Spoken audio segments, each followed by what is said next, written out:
कोई बात नहीं। जैसा कि परिचय में, लंबे चौड़े परिचय में बताया, भारतीय शिक्षण मंडल का आजकल मैं काम करता हूं और भारतीय शिक्षण मंडल शिक्षा की भारतीयता की बात करता है।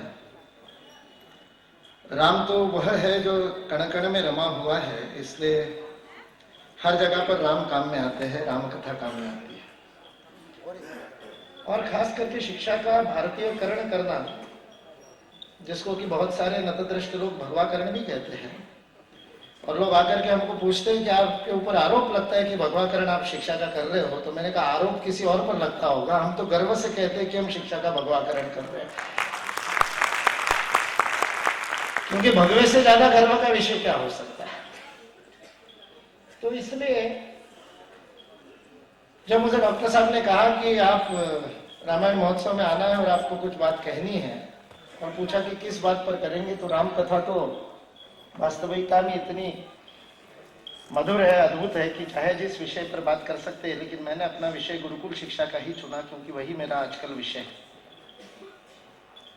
शिक्षा के भारतीयकरण में 2 स्तरों पर काम कर रहे हैं हम। पहला तो विषय यह है कि जो आधुनिक शिक्षा पद्धति चल रही है, उस शिक्षा पद्धति में भी कुछ भारतीयता का पुट आए, खास करके पद्धति के स्तर पर, इसलिए शिक्षकों का उसके लिए प्रबोधन करना। लेकिन दूसरा जो अत्यंत महत्वपूर्ण और दूरगामी कार्य है, वह कार्य है कि गुरुकुल शिक्षा को युगानुकूल रूप में आज पुनः प्रतिष्ठित करना। और इसके लिए बहुत अच्छी सफलता पूरे देश भर में मिल रही है। इस गुरु पूर्णिमा पर 3 नए गुरुकुलों का प्रारंभ भारतीय शिक्षण मंडल की प्रेरणा से हो सका। सारे देश भर में हजारों की संख्या में गुरुकुल चलते, विभिन्न संप्रदायों के चलते, विभिन्न प्रकार के चलते हैं। किंतु यदि पूरी की पूरी शिक्षा पद्धति को गुरुकुल पद्धति से रूपांतरित करना है, तो उसके लिए गुरुकुलों को समग्रता में अपने आप को प्रस्तुत करना पड़ेगा। और इस प्रकार के गुरुकुलों को तैयार करने का काम भारतीय शिक्षण मंडल कर रहा है, जिसमें कि भारतीय पद्धति से संपूर्ण जीवन के विकास की यात्रा जो गुरुकुलों में होती थी, वो आज हो सकती है, इसको सिद्ध किया जा रहा है। और इसके कई उदाहरण मैं उसमें नहीं जाऊंगा। जब गुरुकुलों को चलाने वाले लोगों को साथ में लेकर के बैठते हैं कि तो जैसा कि हमेशा होता है, वैसा इसमें भी होता है कि सब लोग कहते हैं कि इसको एक कोई सिलेबस बना दो, सारे देश भर में वो सिलेबस चलेगा। फिर लोग कहते हैं कि गुरुकुलों के लिए कोई सरकारी बोर्ड बना दो। हम गुरुकुलों की आत्मा को ही नहीं पहचान करके ऐसी बातें करते हैं, तब फिर राम कथा काम में आती है। राम कथा सर्वत्र ही काम में आती है। अनेक प्रसंग है, एक प्रसंग का मैं विशेष उल्लेख करूंगा, लेकिन उससे पहले इस विषय को लेकर के एक बात कह दूं कि जब वनवास में गए राम, तो वनवास में जाते समय अनेक आश्रमों में भगवान श्री राम और माता सीता के प्रवास का वर्णन है, यात्रा का वर्णन है। सुतीक्ष्ण के आश्रम में गए, शरभंग ऋषि के आश्रम में गए, अत्रि के आश्रम में गए, मुनि अगस्ती के आश्रम में गए, और सब जगह पर उनका वार्तालाप हुआ है, चर्चा हुआ है। और जब एक शिक्षा शास्त्री के रूप में, शिक्षाविद के रूप में इस विषय को मैं देखता हूं, तो रामकथा के भक्ति श्रद्धा वाले मार्ग के साथ साथ ही मैं ये देखता हूं कि ये 4-5 आश्रमों में जब वो जा रहे हैं, जब वहां पर उनकी चर्चा हो रही है, तो उस चर्चा के विषय क्या है, उन आश्रमों का वातावरण क्या है। क्या ये सारे के सारे आश्रम एक जैसे, जैसा कि आजकल के हमने इस यांत्रिक मैकॉले शिक्षा पद्धति में कर दिया कि दक्षिण से उत्तर, पश्चिम से पूरब, कहीं भी चले जाओ, एक जैसे विद्यालय, एक जैसा पाठ्यक्रम, एक जैसे बच्चे, एक जैसे तोते रट रहे हैं और एक जैसा ही निकल रहा है सब, और जिससे कोई संतुष्ट नहीं। लेकिन हमारे गुरुकुल शिक्षा की विशेषता ये थी कि जिस प्रकार प्रत्येक मनुष्य अपने आप में अद्वितीय है और वो अपने अंदर के देवत्व को अपने अपने पद्धति से प्रकट करता है, उसी प्रकार से प्रत्येक गुरुकुल अपने अपनी विशेषता को लेकर के अपने सारी पद्धति, आशय और कंटेंट को तैयार करता था। और ये रामकथा में हमको स्पष्ट दिखाई देता है। यह आदर्श शिक्षा पद्धति है, यह राम बनाने वाली शिक्षा पद्धति है। इसलिए मैंने कहा कि अनेक प्रसंग है जो गुरुकुल शिक्षा से जुड़ते हैं रामकथा में। सारे प्रसंगों का वर्णन करने का यहां पर अभी समय भी नहीं है और औचित्य भी नहीं। लेकिन गुरुकुल शिक्षा किस प्रकार मनुष्य को बनाती है और किस प्रकार व्यावहारिकता से उसको जीवन के संघर्ष के लिए तैयार करती है, अपने जीवन लक्ष्य को प्राप्त करने के लिए तैयार करती है, उसके लिए रामकथा का सबसे सुंदर प्रसंग है विश्वामित्र की विधि। विश्वामित्र आकर के और दशरथ को कह रहे कि तेरा राम मुझे दे दे, और राक्षसों के लड़ाई के लिए मुझे राम चाहिए, ये कह करके जब सभा में आकर के विश्वामित्र कह रहे हैं, हम सब लोग जानते हैं राम कथा को, कि किस प्रकार दशरथ विचलित हो रहे। दशरथ कह रहे मेरी सेना ले जाओ, मैं स्वयं चलता हूं, लेकिन ये मेरे बालक को कहां ले जाए। लेकिन राम निश्चल बैठे, राम विचलित नहीं, वो अपने कर्तव्य करने को तत्पर है, तैयार है। लेकिन दशरथ के दरबार से राम को ले जाने के पीछे विश्वामित्र का उद्देश्य है। यहां पर गुरुकुल शिक्षा की विशेषता हमको ध्यान में देती है। अपने घर में लाड़ प्यार में बच्चों को रह करके रख करके विद्यालय भेज करके उनके अंदर का राम जग जाएगा, ऐसी यदि आशा हम करते तो वो संभव नहीं है।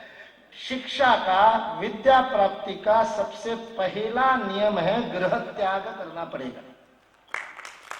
विद्यार्थी पंच लक्षण में गृह त्याग महत्वपूर्ण है। इसलिए राम को उसके उस प्रोटेक्टेड वातावरण में से बाहर निकालने का काम विश्वामित्र कर रहे हैं, और इसलिए उनको बाहर लेकर के जा रहे हैं। इसलिए गुरुकुल शिक्षा का पहला नियम है आवासीय होती है, अपने घर से दूर रह करके, गुरु गृह में रह करके, गुरु के कुल में रह करके ये शिक्षा प्राप्त की जाती है।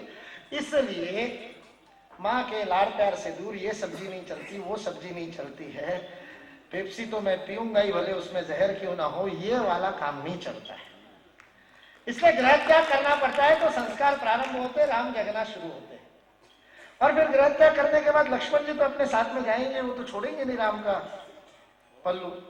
तो राम और लक्ष्मण जब जा रहे हैं तब निकलते हैं, तो राजा के पुत्र है, तो राजा के पुत्र है तो रथ लेकर के भी जा सकते थे, सारे साधन लेकर के जा सकते थे, सारा उनके लिए वस्त्र आदि वगैरह की सारी व्यवस्था करके और पूरा पैकिंग करके व्यवस्थित भेजा जा सकता था। और दशरथ शायद चाहते भी होंगे, लेकिन विश्वामित्र केवल राम और लक्ष्मण को लेकर के गए, और केवल अपने आप उठा सके इतना ही साधन साथ में लेकर के चलना है। इसलिए गुरुकुल शिक्षा का दूसरा मंत्र हमको यहाँ पर सीखने को मिलता है, स्वावलंबन। बिना स्वावलंबन के शिक्षा अधूरी है, किसी बाह्य साधन की आवश्यकता नहीं। आज हम अपने बच्चों के लिए विद्यालयों का चयन करते समय देखते हैं कि बस एसी वाली है कि नहीं है। विद्यालय के कक्ष तो एसी वाले चाहिए, बस भी एसी वाली चाहिए। जहाँ एसी वाली बस में बच्चे विद्यालय में जाते हैं, वहां पर विद्या नहीं हो सकती, शिक्षा नहीं हो सकती, बाकी चाहे जो हो जाए। सुविधाओं का तो त्याग करना पड़ता है, अपने आप स्वयं के काम करने का प्रशिक्षण। अभी हमने इस वर्ष कनेरी मठ में कोल्हापुर के पास में गुरुकुल का प्रारंभ किया। 6 से 12 आयु वर्ग के 108 बच्चे हैं, और मैं लगभग 2 महीने में एक बार वहां पर जाता हूँ। अपने आप को ऊर्जा से अपनी बैटरी चार्ज करने के लिए वहां पर जाता हूँ और बच्चों को देखता हूँ, बड़ा मजा आता है। मैं बच्चों से बातचीत करता हूँ। मैंने पहले महीने में 1 महीना हुआ था, गुरु पूर्णिमा के अगली पूर्णिमा पर मैं गया था। माता पिता भी हर पूर्णिमा को हम बुलाते हैं, उनके लिए भी अलग से कक्षा चलती है कि उनको भी पता चले बच्चे क्या सीख रहे हैं। और माता पिता सोचते हैं अरे हमको ये नहीं मिला जो बच्चों को मिल रहा है। जब उनको हमने ऋतुचर्या का और दिनचर्या का ज्ञान दिया कि क्या ऋतुचर्या होनी चाहिए, और ये बच्चे यहाँ पर सीख रहे हैं आयुर्वेद की ऋतुचर्या, अपने आप जी रहे हैं उसके अंदर। जब मैं बच्चों से बात कर रहा था और बच्चों को मैंने पूछा कि एक बात बताओ, ये गुरुकुल में सबसे ज्यादा मजा किस में आया, तो 6 बच्चों ने हाथ ऊपर करके कहा कपड़े धोने में मजा आया। तालियां बजाने वालों में बच्चे नहीं होंगे, क्योंकि ये मजा उन्होंने लिया नहीं। घर में अपने कपड़े नहीं धोते हैं। घर में कपड़े कौन धोता है? आज के बच्चों को पूछोगे तो बच्चे कहेंगे वॉशिंग मशीन धोती है। वॉशिंग मशीन से धुले हुए कपड़ों में वो आनंद नहीं है। मैंने उन बच्चों को पूछा कपड़े धोने में क्या आनंद आता है, तो वो कहते हैं जब अपने खुद के धुले हुए कपड़े जब मैं पहनता हूं तो जिस पवित्रता की अनुभूति होती है वो और किसी कपड़े में नहीं होती। ये संस्कार है, स्वावलंबन ये संस्कार है, ये गुरुकुल शिक्षा देती है। जो हम करते हैं वो हमको आना चाहिए। खाना खाते हैं ना तो पकाना आना चाहिए।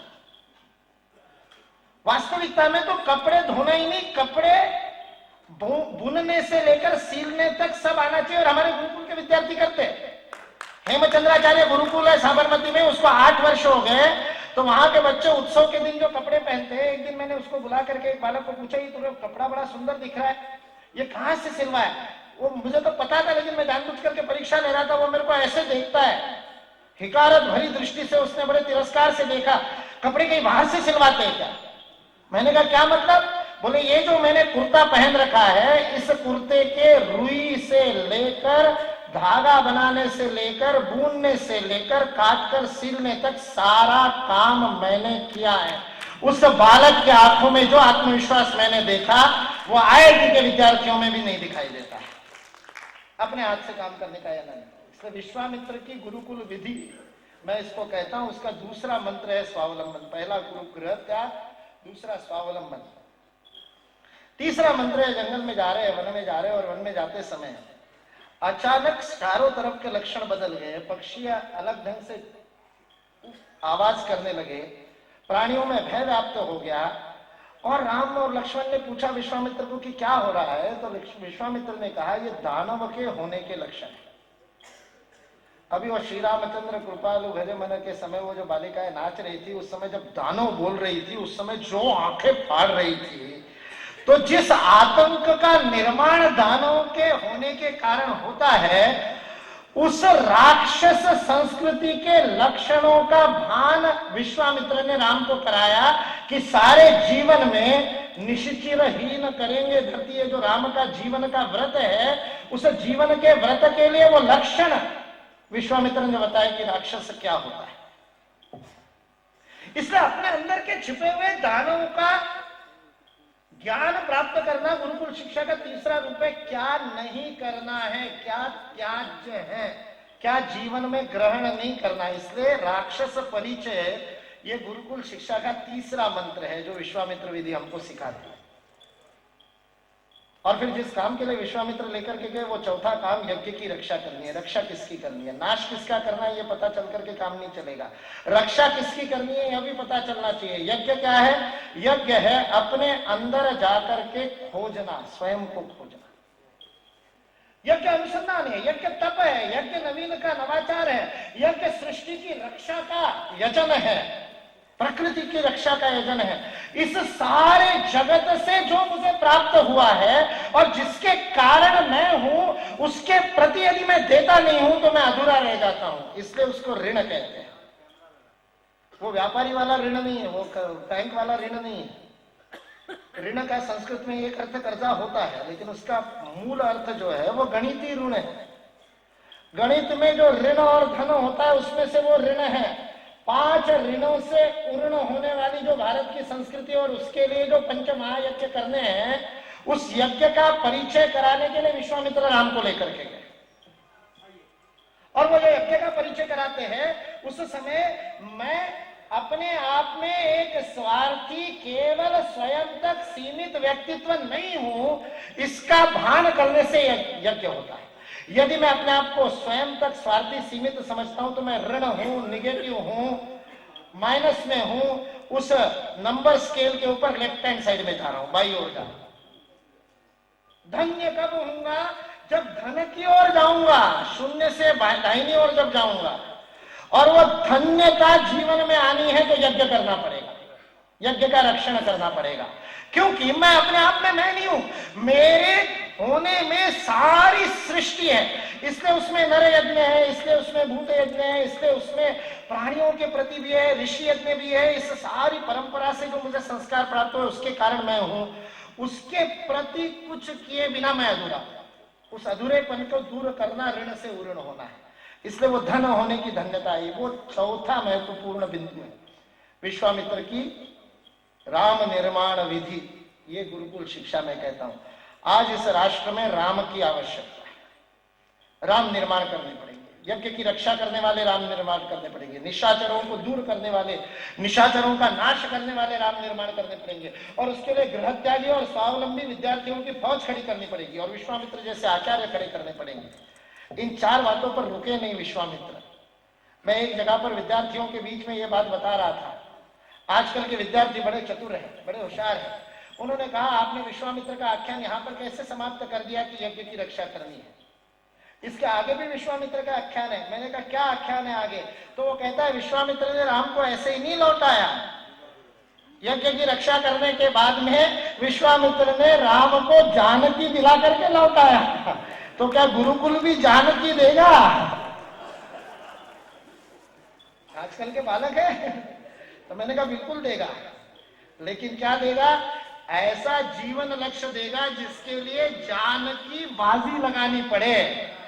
क्योंकि राम की जानकी राम के जीवन का निमित्त है, राम के जीवन का लक्ष्य है। जानकी नहीं है तो राम नहीं है, जानकी के बिना राम अधूरा है। इसलिए जानकी कोई पत्नी प्राप्त कर लेना जानकी नहीं है, किस बात के लिए जीवन जीना है, मेरे जीवन का लक्ष्य क्या है, ये प्राप्त करना जानकी है। ये 5 बातें गुरुकुल में होती है। गृह त्याग से स्वावलंबन की ओर, क्या त्यागना है वो राक्षस संस्कृति का परिचय, क्या अपनाना है, किसकी रक्षा करनी है उस यज्ञ संस्कृति का परिचय, और लौटने से पूर्व अपने जीवन का लक्ष्य, मैंने जन्म किस लिए लिया, क्या करने के लिए मैंने जन्म लिया है। क्योंकि यही बात रामायण में महत्वपूर्ण है। जामवंत का प्रसंग है जो स्वामी विवेकानंद को बड़ा पसंद था। स्वामी विवेकानंद को पूछते थे कि कौन सा प्रसंग आपको रामायण में सर्वाधिक पसंद है, तो वो कहते थे जो रामेश्वरम के किनारे पर संपाति द्वारा बताने के बाद कि माता सीता वहां बैठी है अशोक वाटिका में, और हनुमान जी अपनी शक्ति का विस्मरण करके बैठे हैं। स्वामी विवेकानंद कहते थे मैं मेरे सामने इन हिंदू युवाओं को, भारतीय युवाओं को देखता हूं तो मुझे उस हनुमान का स्मरण होता है जो अपनी शक्ति का विस्मरण करके बैठा है, और जामवंत उनको जगाता है। और इसलिए मैंने मानस में वो चौपाई ध्यान से पढ़ी जिस चौपाई में हनुमान की शक्ति का जागरण हुआ है, और हनुमान को उसका पूरा जीवन पट बता दिया। भाई तेरे पिताजी, हम लड़ते हैं तो एक दूसरे को पूछते तू जानता नहीं मैं किसका बेटा हूं, तो जामवंत ने भी बताया हनुमान जी को तू जानता नहीं किसका बेटा है। पवन पुत्र बल पवन समाना, पवन का पुत्र है, पवन के समान बल है। हनुमान जी टस से मस नहीं हुए, खानदान का परिचय देने से नहीं उनके अंदर शक्ति जगी। शक्ति का जागरण इस बात से भी नहीं हुआ कि उनकी डिग्रियां बता दी, बल बुद्धि विज्ञान समाना, सारी डिग्रियां बता दी, ये सारे तेरे अंदर गुण है। हनुमान जी टस से मस नहीं हुए, और जागे कैसे, आदि चौपाई में तुलसीदास जी ने जीवन का रहस्य बता दिया। राम काज लगी तब अवतारा, राम कार्य के लिए तेरा जन्म हुआ है। सुनते ही भयउ पर्वताकारा, सुनते ही पर्वताकारा। तो गुरुकुल आपको पूछता है, गुरुकुल में आने वाले युवाओं को पूछता है, बच्चों को पूछता है, कौन काज लगी तब अवतारा। ये जिस दिन पहचान लोगे उस दिन जीवन पर्वताकार हो जाएगा, उस दिन जीवन सार्थक हो जाएगा। भारत के इतिहास में बहुत सारे दिन महत्वपूर्ण हुए। आधुनिक इतिहास में मैं 21 जून 2015 को बड़ा महत्व देता हूं। मैं कई बार कहता हूं 15 अगस्त 1947 को अब भूल जाओ। अब 21 जून 2015 को याद रखो, क्योंकि उस दिन इस भारत ने, माता ने फिर एक बार हुंकार लगा करके जन्म जन्मांतर से हजारों हजार वर्ष से जो उसका कार्य था वो फिर से करना प्रारंभ कर दिया। जिस कर्तव्य से ये भारत कुछ दिनों के लिए विस्मृत होकर के पीछे हट गया था, 21 जून 2015 से वो कर्तव्य भारत ने पुनः प्रारंभ कर दिया। क्या हुआ 21 जून को? 193 देशों में विभिन्न जाति, धर्म, संप्रदाय, रंग के नर नारियों ने वो सऊदी अरबिया के दृश्य, बुर्खा पहनी हुई माताएं ओंकार ध्वनि कर रही थी।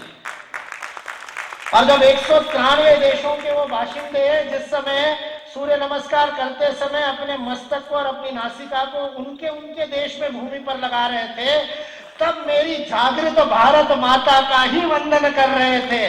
और ये भारत माता पुनः एक बार जगत गुरु बनने का प्रारंभ हो गया। लेकिन उसको पूर्णता, माफ करे, क्षमा करे, आपके एयर कंडीशन विद्यालय नहीं दे सकते। उसकी पूर्णता गुरुकुलों से ही होगी। फिर एक बार भारत ज्ञान भूमि, तपोभूमि बनेगा यदि भारत की शिक्षा व्यवस्था, गुरुकुल फिर एक बार भारत में जागृत हो जाती है। उसका प्रण लेकर के हम निकले। इसलिए भिक्षा मांगना हमारा काम है, झोली फैलाना हमारा काम है। और इसलिए झोली फैलाता हूं जैसे विश्वामित्र ने फैलाई थी दशरथ की सभा में जाकर के, वैसे इस जबलपुर की सभा में आकर के मैं भी झोली फैला रहा हूं। गुरुकुल खोलने के लिए लोग तैयार है, जमीन देने को तैयार है, धन देने को तैयार है, माता पिता बच्चों को भेजने को तैयार है। कनेरी में हमने 50 की तैयारी की थी, 153 फॉर्म आए, हमने काट छाट करके 108 को लिया। माता पिता तैयार है, बच्चों को भेजने के लिए तैयार है, बच्चे मिल जाएंगे, राम मिल जाएंगे, यज्ञ के लिए भूमि मिल जाएगी, जमीन मिल जाएगी, पैसा मिल जाएगा। लेकिन विश्वामित्र कहां से लाएंगे? आज इस देश में 500 गुरुकुल नए खड़े हो सकते हैं, लेकिन मेरे पास 500 आचार्य नहीं है। इसलिए भारतीय शिक्षण मंडल आपके सामने झोली फैला करके खड़ा है कि आचार्य चाहिए। हम में से कौन विश्वामित्र बनेगा? वानप्रस्थ में भी बन सकते हैं भाई। जीवन में रिटायर हो गए तो टायर होना जरूरी थोड़ी है। रिटायर कर लो, दूसरा टायर लगा लो और आचार्य बन जाओ। और आचार्य बन करके इस नई पीढ़ी को तैयार करो। युवा बैठे यहाँ पर अपने जीवन को समर्पित कर दे। आचार्य बनने के लिए युवा आकर के पूछते क्या चाहिए? एक ही बात चाहिए, अंदर निष्ठा चाहिए, श्रद्धा चाहिए, समर्पण चाहिए, बाकी सब हो जाएगा। संस्कृत सीख लेंगे, व्याकरण सीख लेंगे, दर्शन सीख लेंगे, और कोई विषय तो पढ़ाना होगा सीख लेंगे, उसमें कोई बड़ी बात थोड़ी है। केवल एक बात चाहिए, अंदर में आग जलनी चाहिए, हृदय में धधकती हुई आग चाहिए कि मैं इस भारत माता की सेवा करना चाहता हूं। ऐसे आचार्यों को मांगने के लिए इस रामायण महोत्सव में आया हूं। यदि भारत को राम रूपी और राष्ट्र रक्षा करने वाले और नागरिकों को हमको यदि देना है, तो हम में से अनेकों को विश्वामित्र बनना पड़ेगा, और तब फिर एक बार गुरुकुल व्यवस्था इस देश को जगत गुरु बनाएगी। इस विश्वास के साथ में अपनी वाणी को विराम देता हूं। होने तो वाला ही है, ये जगन्नाथ का रथ है, सब लोग मिलकर के खींचते हैं। एक हाथ को गर्व हो गया मेरे कारण खींच रहा है, तो रस्सी छोड़ के देख ले। तेरे रस्सी छोड़ने से कुछ नहीं होगा, जगन्नाथ का रथ तो चलेगा। ये राम की भूमि विश्व गुरु बनकर के रहेगी। प्रश्न केवल इतना है, मेरा और आपका योगदान क्या होगा? हम अपना अपना पूरा योगदान दे। इसी आह्वान के साथ अपनी वाणी को विराम देता हूं। जय श्री राम।